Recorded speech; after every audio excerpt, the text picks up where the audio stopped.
স্ত্রীর অবর্তমানে স্বামীর মৃত্যু, যা মেনে নিতে পারেননি এই জীবনসঙ্গিনী। মৃত্যুর ৬ মাস পর স্ত্রীর সন্দেহে কবর থেকে উত্তোলন করা হয় স্বামীর লাশ।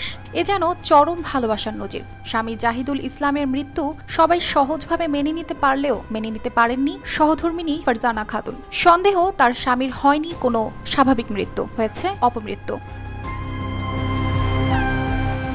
ঝিনাইদহ জেলা শহরের মহেশপুর উপজেলার ভোগলডাঙ্গা গ্রামের নিজ বাড়ির কবরস্থান থেকে তোলা হলো জাহিদুল ইসলামের মরদেহ। স্ত্রী ফারজানা খাতুন জানান, স্বামী জাহিদুল ইসলাম মারা যাওয়ার পর স্বামীর নখ মুখ দিয়ে রক্তক্ষরণ ও জিহ্বা বের হয়ে থাকতে দেখেন। এরপর শরীয়তপুরের নুরিয়া থানায় মার্চ মাসের ৭ তারিখ একটি মামলা দায়ের করেন। তারই ভিত্তিতে ১১ জুন মঙ্গলবার যশোর চৌগাছা থানা পুলিশ ও একজন নির্বাহী ম্যাজিস্ট্রেটের সামনে মরদেহ উত্তোলন করা হয় মৃত্যুর সঠিক কারণ অনুসন্ধান করার জন্য। ঘরের দরজা মরতে দেখলাম যে কিছুই ভাঙাচুরো নেই, তা আমরা বুঝলাম যে এটা স্টক করে মারা না।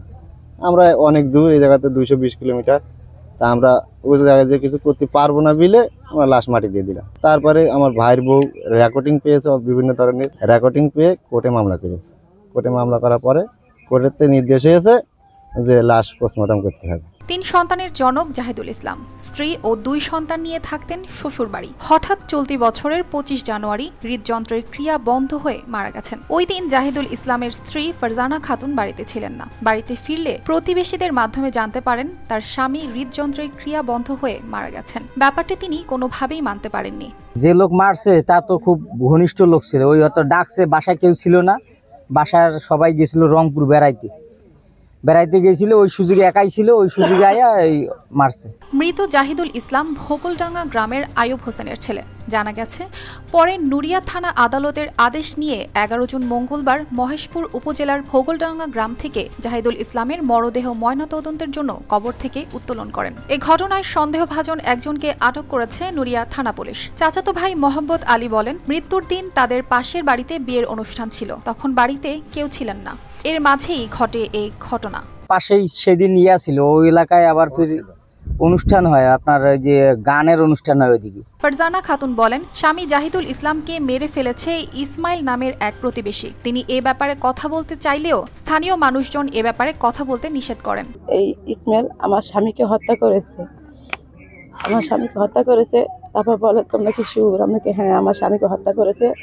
আমরা শুনি তার বোনের সাথে জোরজবরদস্তি আমার স্বামীর সাথে বিয়ে কথাবার্তা বলে। আমার স্বামী বিয়ে কথাবার্তা প্রস্তাবে রাজি হয় না দেখে সেজন্য আমার স্বামীকে মৃত্যু করে তারা।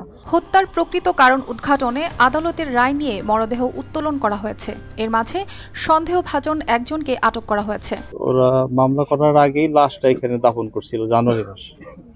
যেহেতু ওরা মামলা করছে, মামলা করার কারণে মৃত্যুর সঠিক কারণ নির্ণয় করার জন্য আমাদের পোস্টমর্টম করা জরুরি, যার কারণে আমরা এখন যথাযথ নিয়ম মেনে কোর্টের আদেশ নিয়ে এখানে আসছি লাশ উত্তোলন করার জন্য। এখানে পোস্টমর্টম হবে, এরপর ডাক্তার মতামত দিবে যে এটা কি করছে আসলে। News desk, RTV।